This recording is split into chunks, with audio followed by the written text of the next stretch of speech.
was actually, I'm pleased to say, a really positive meeting. We all felt that communications with farms and with landowners and between us as stakeholders had been quite good. We agreed that our responses had been acceptable and appropriate this year.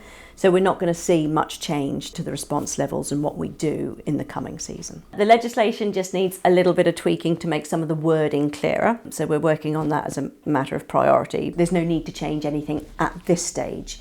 But as the years go on, and perhaps we have to learn to live with bird flu, like we've learned to live with COVID, for example, then probably we will change. We probably will relax a little bit more and perhaps not close areas. But actually, also, we've got to be realistic that if in some years or even next season, if the virus changes significantly to the point where it's actually more of a hazard to human health, then that makes us again change what we might think about doing. We've had 11 outbreaks. Several of these outbreaks were simply one bird, one dead bird on a beach or one dead bird in a yard. Obviously, 2 of the outbreaks have been really quite serious. There's a lot of dead albatross out on Steeple-Jason and hundreds of dead gentoos down on Sea Lion Island. So they have been significant outbreaks for us. Things were not quite as bad this year as I feared that they would be.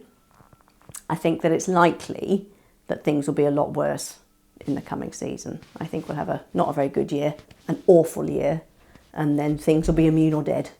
And hopefully then things will, they'll start to just be low level of bird flu.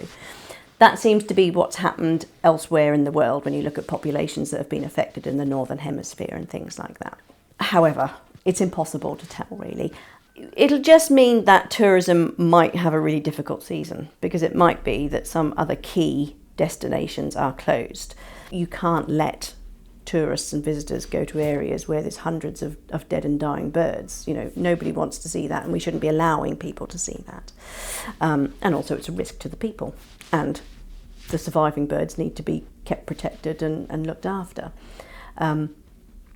So that's going to be the main impact, is that actually there might be tourism and economic impacts because of what we have to respond to do. And so, we just have to wait and see.